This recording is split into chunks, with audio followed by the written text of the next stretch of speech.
আশ্বিন মাস প্রায় শেষ হতে চলল।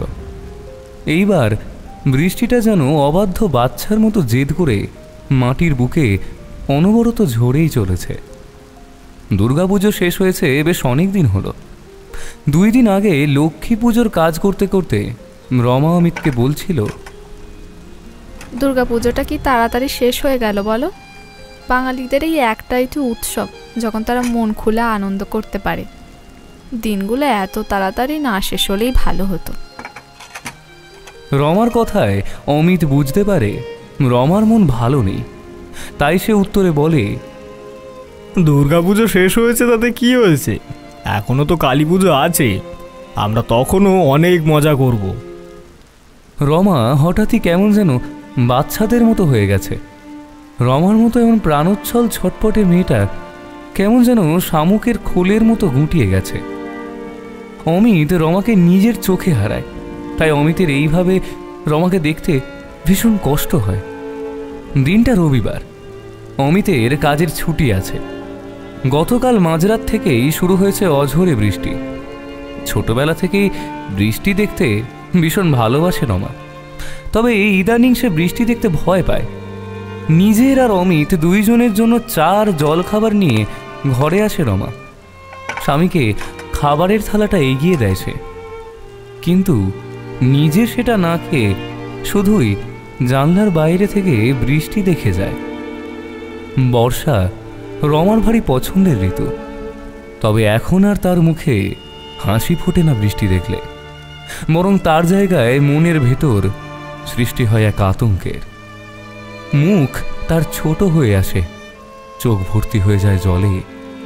অমিত রমার এমন উদাসীন মন দেখে তার হাতটা নিজের হাত দিয়ে আলতো করে ধরে বলে, রমা, এই রমা, কি হয়েছে তোমার? রমা জোর করে নিজের ঠোঁটের কোণায় মিথ্যে হাসির রেশ টেনে বলে, কিছু না গো। এই, তুমি এখনো খাওনি কেন? খেয়ে নাও তাড়াতাড়ি, না হলে তো লুচিগুলো ঠান্ডা হয়ে নেতিয়ে যাবে। তোমার তো আবার ফুলকো লুচি না হলে চলে না, খেয়ে নাও। স্ত্রীর মিথ্যে হাসির পেছনের দুঃখটা বুঝতে পেরে অমিত বলে, আমি বুঝি রমা, তুমি কিছু না বললেও আমি যে বুঝি। আমরা এইবার কালী পুজোতে না আমাদের গ্রামে যাব, কেমন? ওখানে খুব বড় করে কালী পুজো হয়, মেলা বসে দিন 10 জন্য।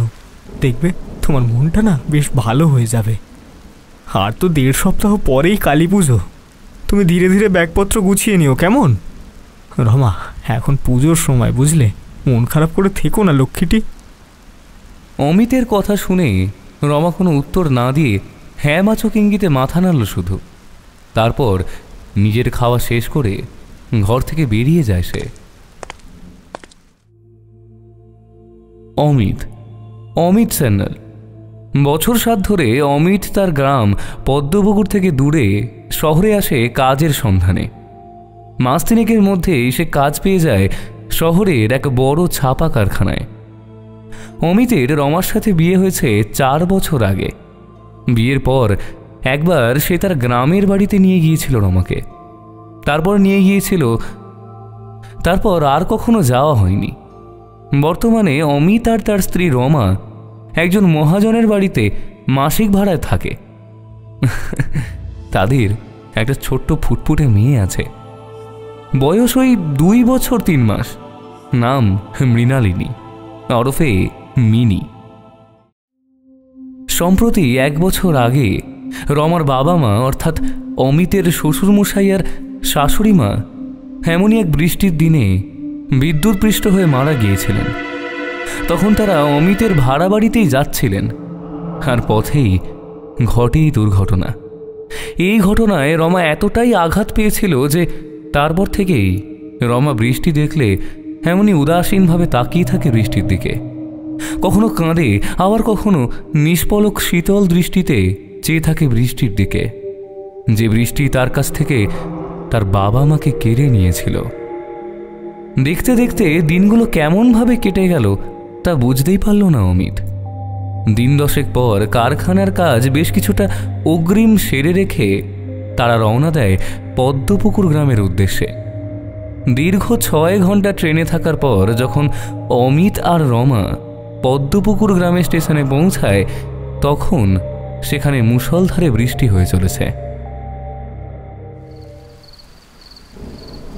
গ্রামের বাইরে একটা দুটো গরুর গাড়ি ছাড়া আর কিছুই দেখতে পেল না অমিত।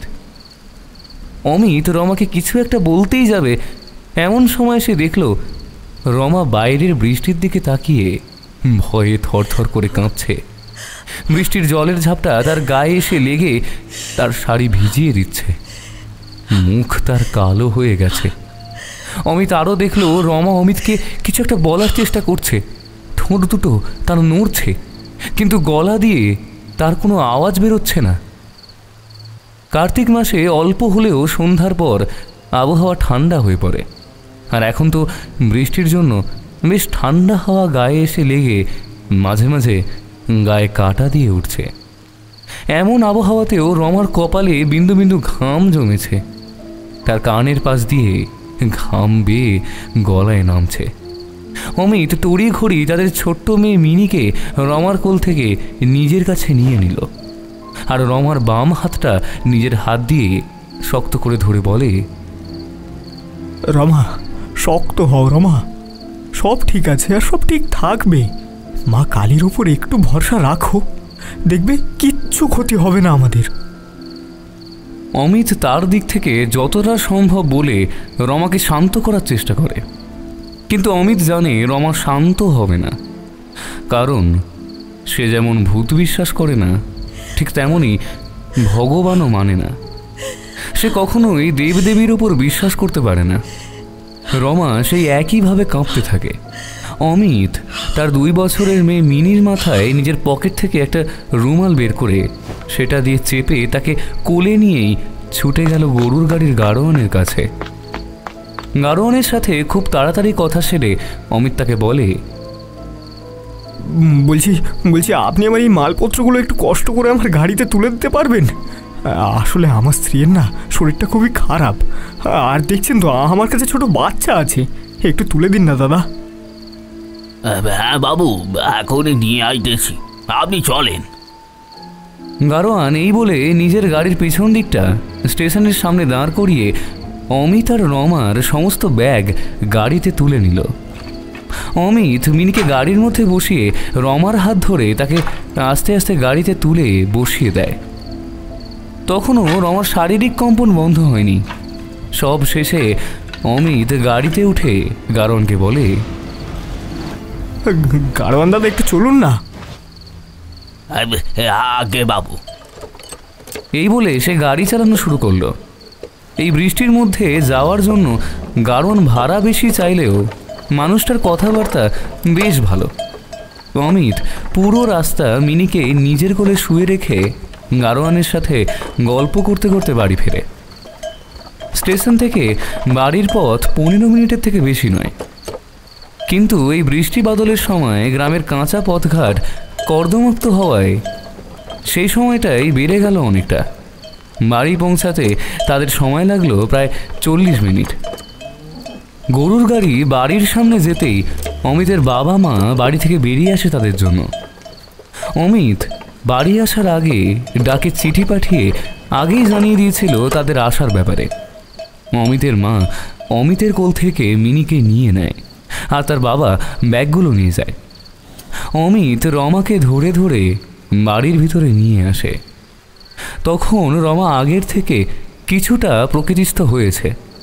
রমা বাড়িতে ঢুকেই সোজা চলে যায় তার ঘরের মধ্যে। রমাকে দেখে অমিতের মা জিজ্ঞেস করে, হ্যাঁ রে বাবু, রমার কি হয়েছে রে? শরীর টরীর খারাপ নাকি? নাকি ট্রেনে আসতে গিয়ে কিছু সমস্যা হয়েছে? আগের বছর বৃষ্টিতে তো ওর মা বাবা বিদ্যুৎপৃষ্ট হয়ে মারা যাওয়ার পর থেকেই তো এমনটা হয়ে গেছে। এখন রমা বৃষ্টি দেখলেই ভয় পায়। অমিতের বাবা মা সবটা শুনে কিছু না বলেই মিনিকে নিয়ে ঘরে চলে গেল।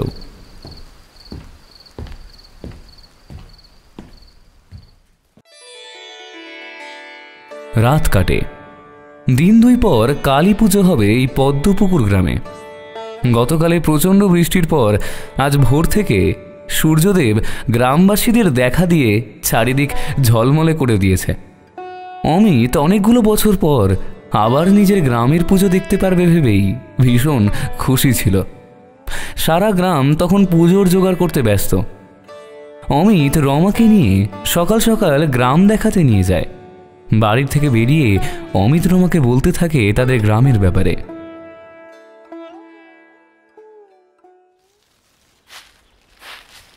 জানো রমা, আমাদের এই গ্রামের শেষ প্রান্তে না একটা খুব ছোট্ট মতো পুকুর আছে।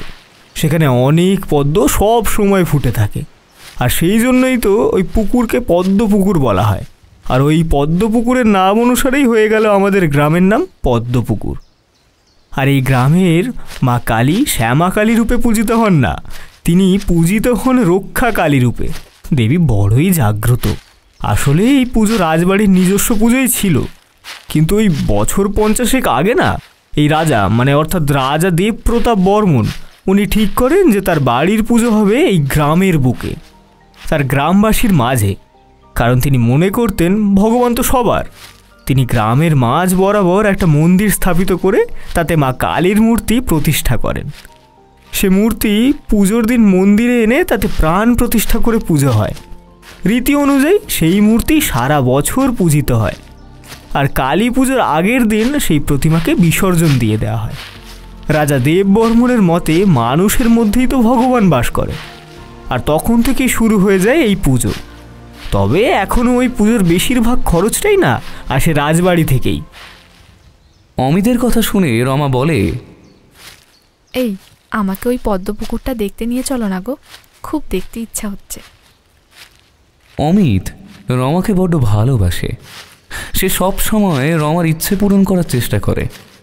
গ্রাম দেখতে দেখতে রমা আবার কিছুটা আগের মতো প্রাণোচ্ছল হয়ে ওঠে। অনেক দিন পর রমাকে এতটা খুশি দেখে অমিত নিজেও খুব খুশি হয়ে গেল। অমিত হাসি মুখে বলল, বেশ তো, চলো না। তারপর গ্রামের দক্ষিণ পশ্চিম দিকের সরু কাঁচা পাকা রাস্তা পেরিয়ে অমিত আর রমা হাজির হয় সেই পদ্ম পুকুরের সামনে। পুকুরে অজস্র পদ্ম ফুটে রয়েছে। এত পদ্ম একসাথে দেখে রমা বাচ্চাদের মতো চেঁচিয়ে বলে, কি সুন্দর তো! জানো অমিত, আমি এতগুলো পদ্ম কখনো একসাথে দেখিনি। এমনকি আমি পুকুরের জলে ফুটে থাকা পদ্মই কখনো দেখিনি। এই এই অমিত, আমাকে একটা পদ্ম তুলে এনে দাও না গো। এই বলে রমা অমিতের কাছে পদ্মের জন্য বায়না করতে থাকে। অমিত অবলীলাক্রমে অপেক্ষাকৃত পুকুরের পাড়ের কাছে থাকা একটা পদ্ম তুলে এনে রমাকে দেয়। ফুলটা ছুঁতেই রমার সারা শরীর কেমন যেন শিহরে ওঠে। কারণটা সে বুঝতে পারে না, আর পরক্ষণেই পদ্মের সৌন্দর্যে অভিভূত হয়ে রমা সবটা ভুলে যায়। বাড়ি ফেরার পথে অমিত রমাকে বলে, রমা, তুমি এই যে পদ্ম দেখলে না, এই পদ্ম 108টা দিয়ে একটা মালা তৈরি করে মা কালীকে পুজোর দিন পরাতে হয়। নিয়ম আছে এই মালা নাকি রাজবাড়ির সেই মুহূর্তের যে রাজা তাকেই গেঁথে দিতে হয়। এমনটাই নাকি মা স্বপ্নাদেশ দিয়েছিলেন রাজা দেববর্মনকে। কথা বলতে বলতে রমা আর অমিত বাড়ি ফিরে আসে। রমা পদ্ম ফুলটা নিয়ে রেখে দেয় নিজের ঘরের আলমারির ভেতর। সেই দিন দুপুরে রমা আর অমিতের জন্য তার মা গ্রামের পুকুরের টাটকা রুই মাছ, কচু শাক, মোচা ঘন্ট, মাছের মাথা দিয়ে মুগের ডাল, কয়েক রকমের ভাজা আর ইত্যাদি রান্না করেছিল। অমিত লক্ষ্য করে রমা অনেক দিন পর ঠিকমতো ভাত খেল। তা না হলে নিজের ঘরে রমা প্রায় নাওয়া খাওয়া ভুলেই গিয়েছিল। স্বাস্থ্য অনেকই খারাপ হয়ে গিয়েছিল রমার এই 1 বছরে। দুপুরে এমন ভুরি ভোজ করে একটা ভাত ঘুম দিয়ে সন্ধ্যার সময় অমিত রমাকে নিয়ে যায় তাদের গ্রামের মেলায়। ছোট্ট মেয়ে মিনিকে সঙ্গে নিয়ে অমিত আর রমা মেলায় ঘুরে বেড়ায় অনেকক্ষণ। ফেরার সময় রমা মিনির জন্য চুল বাঁধার কিছু ক্লিপ কেনে। রমা অনেক দিন পর বেশ খুশি হয়েছে গ্রামে এসে। খুশির থেকে এটা বলা ভালো যে তাকে দেখে এখন সুস্থ মনে হচ্ছে। কালী পুজোর দিন সকাল থেকেই সারা গ্রামে হইচই শুরু হয়ে যায়। রাতে পুজো হবে, তাই দিনের বেলায় গ্রামের বেশ কিছু মহিলা মন্দির এবং মন্দির প্রাঙ্গণ পরিষ্কার করতে ব্যস্ত হয়ে পড়ে। রাতে প্রতিমা আসবে। অমাবস্যা তিথি শুরু হলে প্রতিমাতে প্রাণ প্রতিষ্ঠা করে শুরু হবে পুজো।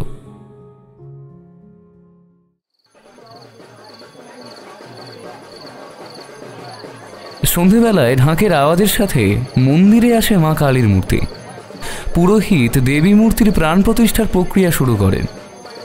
গ্রামের সবাই একে একে মায়ের মূর্তিতে পরানোর জন্য মালা আর পুজোর প্রসাদ রেখে যেতে থাকে। শুরু হয় পদ্মপুকুর গ্রামের কালী পুজো। অমিত আর রমা মিনিকে কোলে নিয়ে মণ্ডপের সামনে বসে পুজো দেখতে থাকে।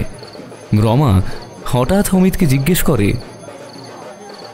এই, তুমি যে বলেছিলে মাকে পদ্ম ফুলের মালা পরিয়ে পুজো হয়, কই মালা তো পরানো হলো না ঠাকুরকে? রমার কথায় অমিত ঘটনাটা খেয়াল করতেই সে তার বাবাকে জিজ্ঞেস করে, বাবা, এইবার মা কালীর গলায় পদ্মের মালা পরালো না তো রাজবাড়ির লোকেরা? কোথায় তারা? অমিতের কথা শেষ হতেই রাজবাড়ি থেকে তৎকালীন রাজা অর্থাৎ জমিদার রুদ্রপ্রতাপ বর্মন আর তার স্ত্রী নবনীতা বর্মন হাজির হলেন মন্দিরে, এবং তাদের পেছন পেছন আসলো বেশ কয়েকটা চাকর বাকর। হাতে তাদের থালা ভর্তি মিষ্টি, ঝুড়ি ভর্তি ফল, ঠাকুরের জন্য শাড়ি, আলতা, সিঁদুর, ফুলের মালা, ধূপ ধুনো ইত্যাদি আরও জিনিস। রুদ্রপ্রতাপকে দেখে পুরোহিত উঠে গিয়ে নিজের হাতে রাজবাড়ি থেকে আসা কাপড় মায়ের গায়ে জড়িয়ে দিলেন। এইসব দেখে অমিত আবার তার বাবাকে জিজ্ঞেস করে, এত কিছু জিনিস আনলো, কিন্তু দীর্ঘদিনের পরম্পরা সেই মালা তো দিল না রুদ্রপ্রতাপ? অমিতের প্রশ্নের উত্তরে তার বাবা বলে, এখন আর ওই পদ্মপুকুর থেকে ফুল তুলে পুজো দেয়া হয় না। তুই তো অনেক দিন গ্রামে নেই, তাই তুই জানিস না। গত 4 বছর আগে গ্রামের এক কৃষকের মেয়ে ওই পদ্মপুকুরে নিজের গলায় কলসি বেঁধে জলে ডুবে আত্মহত্যা করেছিল। ঘটনাটির বেশ কিছুদিন পর কিছু গ্রামের লোক পুকুরের ফুল তুলতে গিয়ে শাড়ির আঁচলের মতো কিছু একটা দেখে চমকে যায়। তারপর গ্রামের বাকি লোকেদের জোগাড় করে জলের ভিতর থেকে তুলে আনা হয় মেয়েটির মৃতদেহ। দেহটি যখন জল থেকে বের করা হয় তখন পুরো শরীর জলে ফুলে গেছে, চোখগুলো যেন বেরিয়ে আসছে, জিভটা পায়ে আধ বেরিয়ে এসেছে মুখ থেকে। অনেক কষ্ট করে শনাক্ত করা হয় মেয়েটিকে।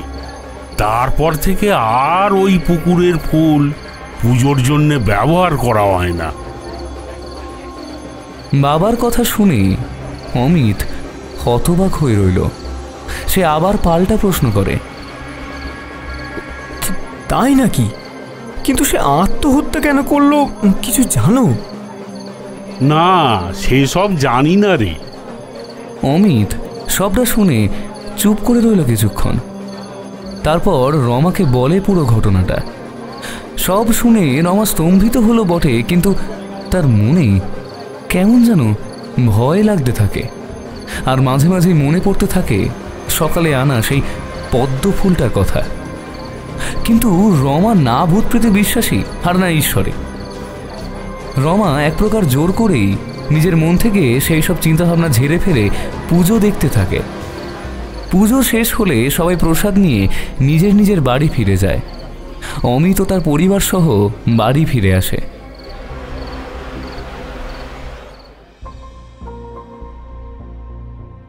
পরদিন সকালে অমিত দেখে তার স্ত্রী রমা তার মায়ের সাথে রান্নাঘরে গল্প করছে আর রান্না করছে। এইভাবেই দিন সাথে কেটে যায়। রমা আগের থেকে বেশ অনেকটাই সুস্থ হয়ে উঠেছে। গ্রামের মানুষের সাথে খুব ভালো করে মিশে গেছে রমা। এসব দেখে অমিত ঠিক করে সে রমাকে কিছুদিনের জন্য গ্রামে রেখে সে নিজে শহরে ফিরে যাবে। আবার কিছুদিন পরে এসে সে স্ত্রী সন্তানকে নিয়ে যাবে। তাই শহরে ফেরার আগের দিন দুপুরে খেতে বসে অমিত বলে, এই রমা, বলছি তুমি না কিছুদিন মিনির সাথে এইখানেই মা বাবার কাছে থেকে যাও। তোমার মনটাও একটু ভালো হয়ে যাবে। আমি আবার নয় কিছুদিন পরে এসে তোমায় নিয়ে যাব না হয়, কি বলো? রমা নিজেই একটু পরিবর্তন চাইছিল। সে ওই বাড়িটার থেকে কিছুদিন যে দূরে থাকতে চেয়েছিল সেটা মিথ্যে নয়। তাই অমিতের প্রস্তাবে রমা বলে, বেশ ঠিক আছে, আমি কিছুদিন এখানে থাকি। এমনিতেও তুমি কাজে চলে গেলে আমি সারাদিন ঘরে মিনিকে নিয়ে একা হয়ে যাই। কিছুদিন এখানে থাকলে সত্যি মনটা ভালো হবে। তবে তুমি 15 দিন পরে এসে আমাদের নিয়ে যেও কিন্তু। আরে ঠিক আছে বাবা, আমি 15 দিন পর এসে তোমাকে আবার নিয়ে যাব না হয়।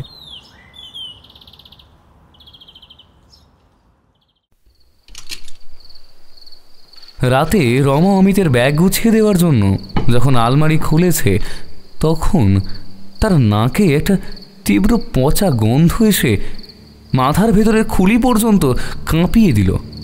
রমা তৎক্ষণাৎ মুখে একটা বিরক্তিসূচক আওয়াজ করে বলে, এ কি এত বাজে গন্ধ কেন আলমারিতে? কিছু টিকটিকি আরশোলা মরে পড়ে আছে নাকি? এই বলে নিজের শরীরের আঁচল দিয়ে নিজের নাক ঢেকে আলমারি থেকে একে একে সব জামা কাপড় বের করতে থাকে। অমিতের জামা ব্যাগ গুছিয়ে রমা নিজের শাড়িগুলো নিয়ে যায় অমিতের মায়ের ঘরে। ঘরে তখন অমিত, মিনি আর অমিতের বাবা মা বসে গল্প করছিল। রমার হাতে এত শাড়ি দেখে অমিতের মা বলে, আরে রমা, এসব শাড়িগুলো নিয়ে তুমি এখন কি করছো? তুমি তো পরে যাবে শহরে। রমা শাড়িগুলো বিছানার এক কোণায় রেখে বলে, হ্যাঁ মা, আমি এখন যাব না। এই শাড়িগুলো আমি আজকের জন্য আপনার আলমারিতে রাখতে এসেছি। আসলে আমাদের ঘরের আলমারিটা থেকে কেমন যেন পচা গন্ধ বেরোচ্ছে। হয়তো কিছু টিকটিকি অথবা ইঁদুর মরে পড়ে থাকতে পারে। কাল আমি আলমারি পরিষ্কার করে আবার শাড়িগুলো নিয়ে যাব। রমার কথায় অমিতের হঠাৎ মনে পড়ে গেল আগের দিন রমা পদ্মপুকুর থেকে আনা পদ্ম ফুলটা ওই আলমারিতেই রেখেছিল। অমিত সেই ব্যাপারে রমাকে কিছু বলতে গিয়েও চুপ করে গেল আগের দিনের পুকুর নিয়ে শোনা কথাটার জন্য। অমিত রমাকে ঘরের বাইরে নিয়ে গিয়ে আস্তে আস্তে বলল, এই রমা, বলছি তুমি আগের দিন যে পদ্ম ফুলটা এনেছিলে ওই আলমারিতে যেটা রেখেছিলে সেটা আবার পচে গিয়ে গন্ধ বেরোচ্ছে না তো? আরে না গো, আমি তো ফুলটা পরের দিনই ফেলে দিয়েছিলাম। এটা কোনো ফুল পচার গন্ধ না, এটা অন্যরকম বাজে গন্ধ। অমিত এক মুহূর্ত চুপ থেকে বলে, আচ্ছা ঠিক আছে, কাল পরিষ্কার করে নিও। পরদিন সকালে অমিত শহরে চলে যায়। রমার গ্রামের পরিবেশে দিন কাটতে থাকে ভালোভাবে। দিন 2 পর রমা উঠোনে বসে তার মেয়ে মিনিকে খাওয়াচ্ছিল। এমন সময় একটা মেয়ে এসে রমাকে বলে, তুমি কে গো? তোমাকে তো কখনো এই গ্রামে দেখিনি। রমা মিনির দিক থেকে চোখ সরিয়ে মেয়েটির দিকে তাকিয়ে দেখল কৃষ্ণবর্ণ একটি রোগা মেয়ে দাঁড়িয়ে আছে বাড়ির উঠোন লাগোয়া পেয়ারা গাছটার তলায়। পরনে তার একটা মেটে হলুদ রঙের শাড়ি। মেয়েটিকে দেখে রমার মনে হলো মেয়েটি বোধহয় সদ্য স্নান করে বাড়ি ফিরছে। আর একটা ব্যাপার রমা লক্ষ্য করল, মেয়েটির গা থেকে পদ্ম ফুলের গন্ধ আসছে।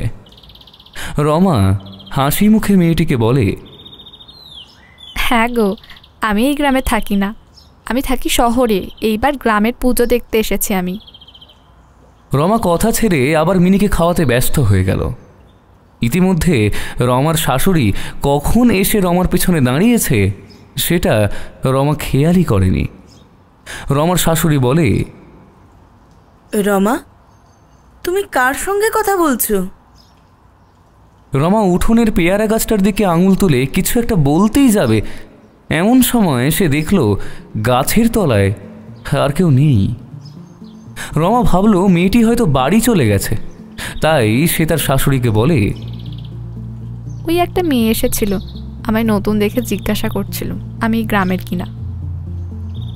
এইসব কথোপকথনের মাঝে রমার মিনিকে খাওয়ানো শেষ হয়ে যায়। রমা তার শাশুড়ির সঙ্গে কথাবার্তা সেরে মেয়ে মিনিকে নিয়ে ঘরে চলে গেল তার হাত মুখ ধোয়াতে। পরদিন আবার রমা মিনিকে নিয়ে বেলায় গ্রামে ঘুরতে বেরোতেই সেই মেয়েটির সঙ্গে দেখা হলো। রমার পেছন থেকে মেয়েটি হঠাৎ করে বলে উঠল, তোমার নাম কি গো? আর আর ওই বাচ্চাটা কি তোমার? রমা এক মুহূর্ত চমকে গিয়ে পিছনে ফিরে দেখল আগের দিনের দুপুরে দেখা সেই মেয়েটি দাঁড়িয়ে আছে তার পেছনে। রমা তাকে বলল, আরে তুমি এখানে? আমি তো ভয় পেয়ে গেছিলাম। আমার নাম রমা, আর এটা আমার মেয়ে মিনি। তোমার নাম কি? আমার নাম মিনতি। কাল ওইভাবে কিছু না বলে চলে গেলাম বলে কিছু মনে করনি তো দিদি? আরে না না, তুমি নিশ্চয়ই কালকে স্নান করেই ফিরছিলে, তাই না? ওই জন্যই তুমি হয়তো তাড়াতাড়ি চলে গেছো। আমি তো দেখলাম তোমার সারা শরীর ভেজা ছিল। সত্যি এই সময় ভেজা গায়ে থাকলে তো সর্দি লেগে যাবে। মেয়েটি রমার কোনো কথায় উত্তর না দিয়ে চুপ করে রইল। মিনতিকে একটু ভালো করে দেখতেই রমা আবার বলে ওঠে, আরে এ কি মিনতি, তুমি কি এখনো স্নান করতে গিয়েছিলে পুকুরে? তোমার শাড়ি তো এখনো চুপচুপে ভেজা, এখনো জল পড়ছে সেগুলো দিয়ে। যাও তো, এবারও আগে বাড়ি গিয়ে শাড়ি ছেড়ে ফেলো, অন্য সময় না হয় আবার কথা হবে। আমিও এখন বাড়ি ফিরবো। আমরা আবার দেখা করব তো দিদি? কালকে আমি যাব তোমার সঙ্গে দেখা করতে, ঠিক আছে? তোমায় আমার খুব ভালো লেগেছে।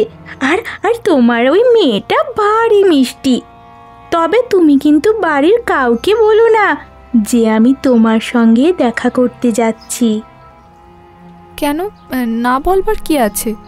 তোমার সঙ্গে দেখা করলে সমস্যা কোথায়?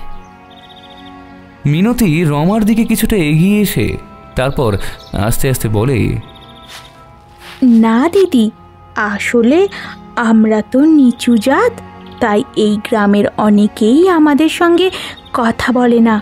তুমি তো বুঝতেই পারছো, গ্রামে এমন জাতপাতের বিষয়টা খুবই মানা হয়।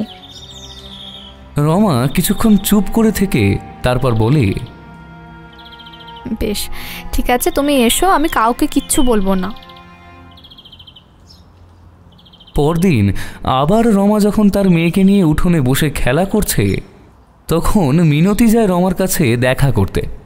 এইবার মিনতিকে দেখে রমা আগেই নিজে থেকে বলে উঠল, এ কি মিনতি, তুমি আজও ভেজা হয়ে এসেছো? মিনতি শাড়ির আঁচলটা ভালো করে গায়ে জড়িয়ে নিয়ে বলে, হ্যাঁ দিদি, আসলে আমি যখন স্নানের জন্য বাড়ি থেকে বের হই তখনই একমাত্র তোমার সঙ্গে কথা বলার সুযোগ পাই।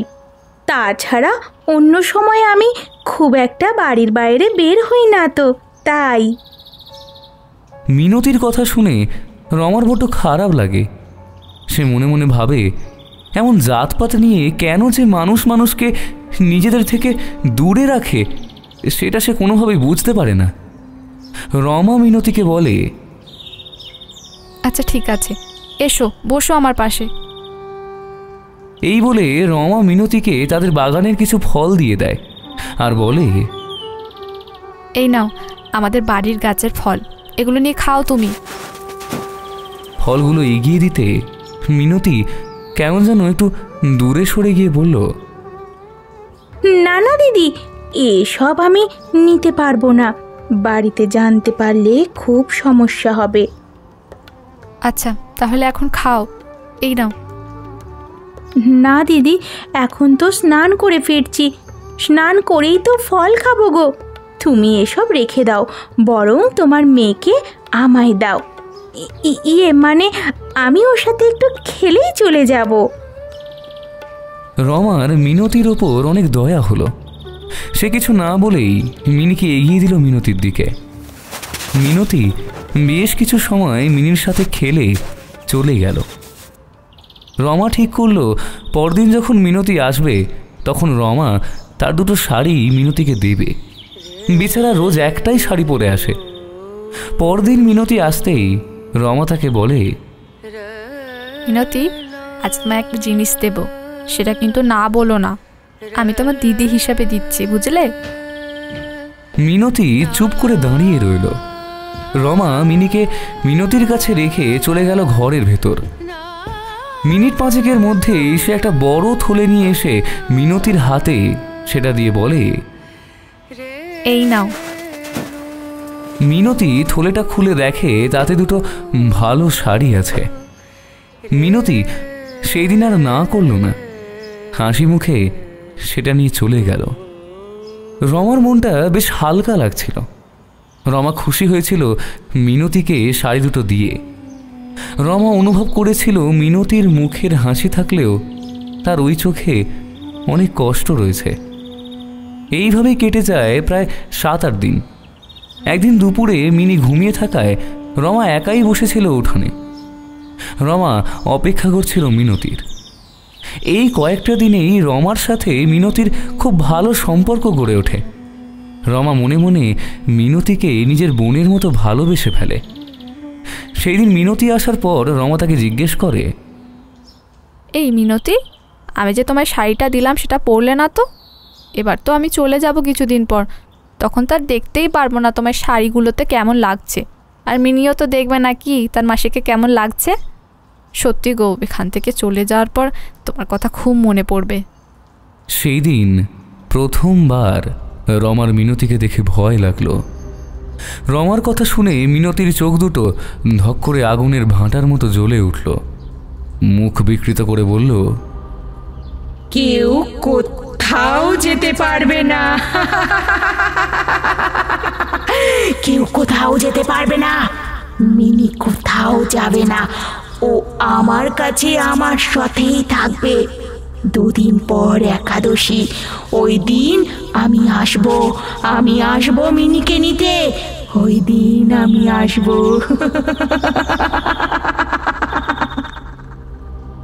এতটা বলে মিনতি উঠে পড়ল। আর উঠোন পেরিয়ে যাওয়ার সময় শেষবারের মতো পিছন দিকে তাকিয়ে বলল, সেদিন আমি তোমার দেয়া নতুন শাড়ি পরে আসবো, নতুন শাড়ি পরে আসবো।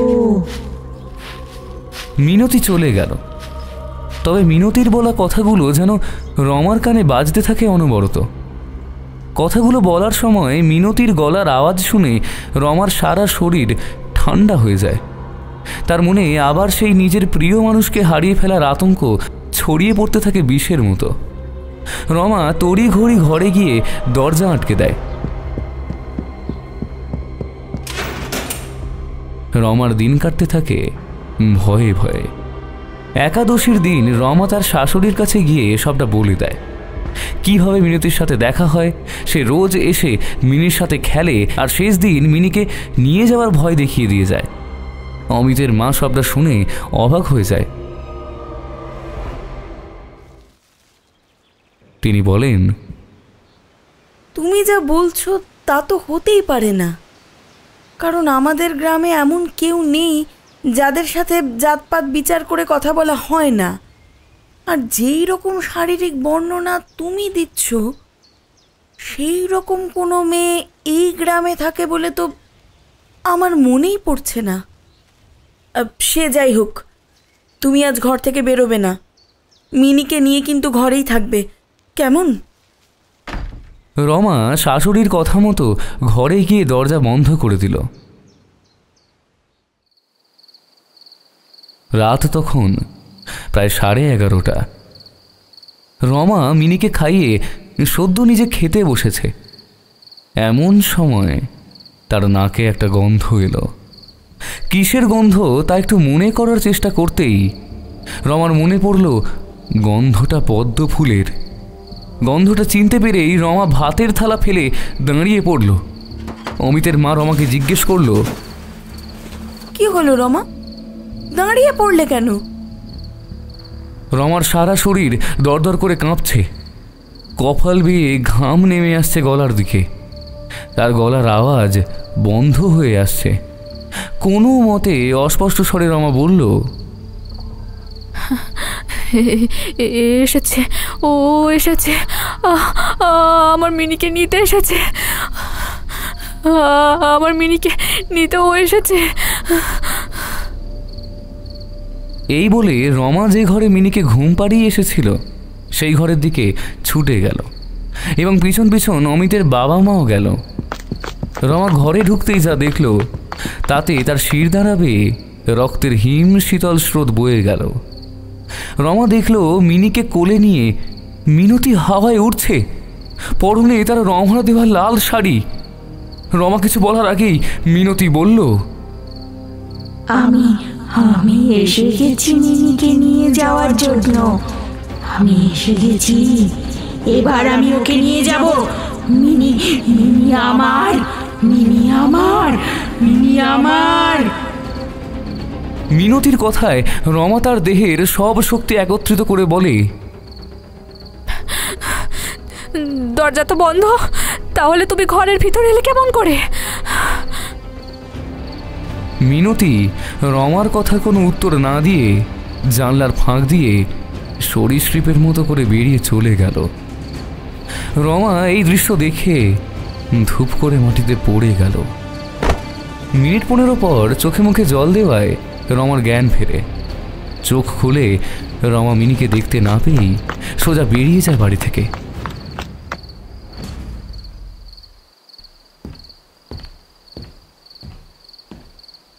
দুই ঘন্টা পর রমা ফিরে আসে মিনিকে নিয়ে। ঘরে ঢুকতেই অমিতের বাবা রমাকে জিজ্ঞেস করে, বৌমা, তুমি কোথায় গিয়েছিলে আমাদের না জানিয়ে? আমরা কত চিন্তা করছিলাম বলো তো। তোমার কি কোনো কাণ্ডজ্ঞান নেই? রমা তখন কারোর কোনো প্রশ্নের উত্তর দেওয়ার পরিস্থিতিতে ছিল না। সে শুধু মিনিকে অমিতের মায়ের কোলে দিয়ে আবার অজ্ঞান হয়ে যায়। সেই রাত থেকে রমার আসে ধুম জ্বর। 5 দিন টানা জ্বর ছিল রমার। অমিতের মায়ের অক্লান্ত পরিশ্রম ও সেবার ফলে 5 দিন পর রমার জ্বর কিছুটা কমে আসে আর তার জ্ঞান ফিরে আসে। এর মধ্যেই অমিত শহর থেকে গ্রামে আসে নিজের মেয়ে বউকে নিতে। অমিত এসে তার বাবা মায়ের কাছ থেকে সেই সব কথা জানতে পারে যেসব কথা রমা তাদের বলেছিল। রমার জ্ঞান ফিরতেই অমিত তাকে আস্তে আস্তে খাটে হেলান দিয়ে বসিয়ে দেয়। রমা অমিতকে জিজ্ঞেস করে, মিনি কোথায়? তুমি চিন্তা করো না, মিনি বাবার কাছে আছে। আচ্ছা, সেই রাতে কি হয়েছিল সেটা বলো তো আমায়।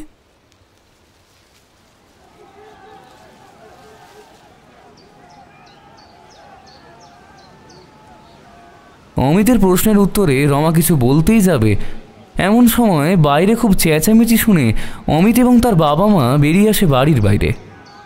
একটা লোককে ডেকে অমিত জানতে চায়, ও প্রশান্তদা, কি হয়েছে গো? প্রশান্তদা বিভ্রান্তের মতো অমিতের দিকে এগিয়ে এসে তার হাতের সাইকেলটা দাঁড় করিয়ে বলে, আরে অমিত, কি আর বলি ভাই, গ্রামে যে কি হচ্ছে কে জানে। গত 4 বছর আগে গ্রামের এক মেয়ে ওই পদ্মপুকুরে আত্মহত্যা করেছিল। আর আজ সকালে দেখি রাজামশাই মানে জমিদার রুদ্রপ্রতাপ ওই একইভাবে জলে ডুবে মরে আছে। মুখ চোখ দেখে তো চেনবার ক্ষমতা নেই বাবু। ওই রাজকীয় পোশাক আশাকে শনাক্তকরণ করা হলো। এই বলে কি সব বিড়বিড় করতে করতে প্রশান্তদা চলে গেলেন নিজের সাইকেল নিয়ে। সব কথা শুনে অমিত আর তার পরিবার ঘরের ভেতর চলে আসে। অমিতের মা বলে, কি যে হচ্ছে এই গ্রামে কে জানে। ওই রুদ্রপ্রতাপ মোটেও ভালো মানুষ ছিল না। কে জানে নিজে মরেছে নাকি অন্য কেউ মেরে দিয়েছে। আমি জানি। রমার কথা শুনে অমিত অবাক হয়ে তাকিয়ে থাকে রমার দিকে। ঘরের ভিতরের পরিবেশ রমার কথা শুনে থমথমে হয়ে যায়। অমিত কিছু একটা বলতেই যাবে এমন সময় রমা আবার বলে, আমি জানি রুদ্রপ্রতাপকে কে মেরেছে। অমিত শুধু বলে, কে? রমার চোখ দিয়ে অনবরত জল গড়াতে থাকে। নিজের চোখের জল মুছে রমা বলে, আমি। মানে কি সব বাজে বলছো তুমি? বাবু, ও অসুস্থ তাই ভুল বলছে। ভয় পাস না, ভয় পাস না। এই রমা, এই সবটা খুলে বলো তো কি হয়েছে। আরে সেই রাতে কি ঘটেছিল? এই মিনতিটা আবার কে? আরে সবটা বলো। রমা একটা দীর্ঘশ্বাস নিয়ে বলতে শুরু করলো। সেই রাতে আমি ঘরে এসে দেখি মিনতি আমার মেয়েকে নিয়ে হাওয়ায় উঠছে। আমি তো দেখে মাথা ঘুরে পড়ে যাই। পরে যখন জ্ঞান ফিরে দেখি মিনি নেই, তখন আমি বুঝে যাই আমায় কোথায় যেতে হবে। কোথায় গেছিলে? পদ্মপুকুর। আরে তুমি হঠাৎ পদ্মপুকুরে কেন গেলে? রমা তার গায়ের চাদরটা আঁকড়ে ধরে বলে, আমি সবটা বলছি, তুমি শোনো। মিনতি যখনই আসতো তখনই তার গায়ের শাড়ি, মাথার চুল থাকতো ভেজা, আর প্রতিবার তার গা থেকে পদ্ম ফুলের গন্ধ পেতাম। তাই আমি আর কোনো কিছু না ভেবেই ছুটে যাই ওই পুকুরে। সেখানে গিয়ে আমি চিৎকার করে বলতে থাকি,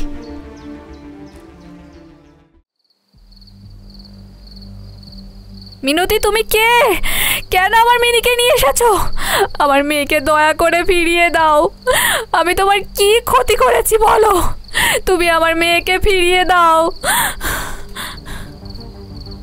এই বলে আমি খুব কাঁদতে থাকি। তখনই হঠাৎ মিনতি মিনিকে কোলে নিয়ে এক কোবর জলে ডুবে বলতে লাগলো, আমি কি ক্ষতি করেছিলাম যে আমাকে মেরে ফেলতে হলো? আমি তো অন্তঃসত্ত্বা ছিলাম, আমিও তো মা হতে চেয়েছিলাম। আমি মিনিকে দেব না, আমি মিনিকে দেব না। ও শুধু আমার, আমি মিনিকে দেব না। আমি তখন হাত জোর করে বললাম, তুমি কি চাও বলো? আমিও তোমার মতো সন্তান হারা হয়ে থাকি। আমি তো তোমার কোনো ক্ষতি করিনি, বলো আমায় আমার সন্তান ফিরিয়ে দাও। কে তোমার ক্ষতি করেছে বলো, আমি তাকে শাস্তি দেব। তুমি শুধু আমার মিনিকে ফিরিয়ে দাও। ওই রুদ্রপ্রতাপ আমার সর্বনাশ করেছে। আমি ওর বাড়িতে রান্না করতে যেতাম, তখন সে আমায় তার দ্বিতীয় স্ত্রী বানাবে বলে কথা দিয়ে আমায় ভোগ করতে থাকে। আর যখন আমি অন্তঃসত্ত্বা হয়ে যাই আর বিয়ে করতে বলি, তখন সেই শয়তান আমার গলা টিপে হত্যা করে। তারপরেই আমায় এই পুকুরের জলে ডুবিয়ে দিয়ে যায়। আমি হতভাগ হয়ে সবটা শুনে বলেছিলাম আমি ওর সাহায্য করব, সবাইকে সবটা বলে দেব। আমি অনেক কাঁদার পরও মিনতি আমার কোনো কথা না শুনে আমার মিনিকে নিয়ে জলের ভেতর চলে গেল। মা, আমি চিৎকার করতে থাকলাম, নিও না, নিও না। আমি তখন কোনো রাস্তা না পেয়ে সোজা যাই গ্রামের মা কালী মন্দিরে। সেখানে গিয়ে আমি মায়ের বেদির সামনে মাথা ঠুকতে থাকি। বারবার মায়ের কাছে মিনিকে ফেরত চাইতে থাকি। মাথায় চোট লাগায় আমি প্রায় নিস্তেজ হয়ে যাই। তখনই আবছা দৃষ্টিতে দেখতে পাই একজন জোড়া আলতা পা আমার দিকে এগিয়ে আসছে। আমি তার মুখের দিকে তাকাতে পারিনি, শুধু শুনতে পেয়েছিলাম সে বলছে, তুই একদম চিন্তা করিস না। একবার যখন তুই আমার কাছে হাত পেতেছিস, তখন তোকে আমি খালি হাতে যেতে দেব না। তোর সন্তান তুই ফিরে পাবি। এই বলে সে আমার মাথা তার কোলে রেখে আমার মাথায় হাত বোলাতে থাকে। আমি চোখে কিছু দেখতে না পেলেও শুনতে পাচ্ছিলাম সব। তারপর শুনতে পাই মিনতির আওয়াজ। সে কাউকে বলছে, না না না, আমি মিনিকে দেব না। এটা আমার মেয়ে, ও আমার মেয়ে। আমি অনেক কষ্টে বলি, তুমি এই রুদ্রপ্রতাপকে হত্যা করো, কিন্তু আমার মেয়েকে দিয়ে দাও। মিনতি আমার কথা শুনে এক পৈশাচিক হেসে বলে,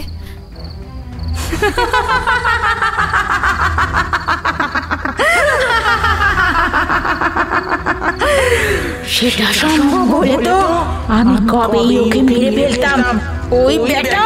ওই বেটা একটা কবচ পড়ে আছে, আর সেই জন্যই কোনো অশরীরী তাকে হত্যা করতে পারে না। আমি অনেক কষ্টে উঠে বসে বলি, তুমি আমার সশরীরে আশ্রয় নিয়ে ওই রুদ্রপ্রতাপকে হত্যা করো। আমার কথা শুনে যিনি আমার মাথায় হাত বোলাচ্ছিলেন তিনি বললেন, তথাস্তু।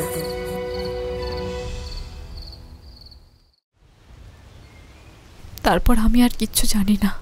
পরে চোখ খুলে দেখি আমি মন্দিরের মাটিতে শুয়ে আছি, আর মিনি আমার পাশে বসে আছে, আর আমার মাথার চোটটাও আর নেই। আমি বুঝে গেছি সেই দিন মা কালী আমার মেয়েকে রক্ষা করেছিল আর মিনতিকে মুক্তি দিয়েছিল। জয় মা কালী, জয় মা। আচ্ছা ঠিক আছে, এসব কথা আর কাউকে বলার দরকার নেই। আর রমা, তোমার যে ঈশ্বরের প্রতি বিশ্বাসটা হয়েছে এটা দেখে আমার খুব ভালো লাগলো।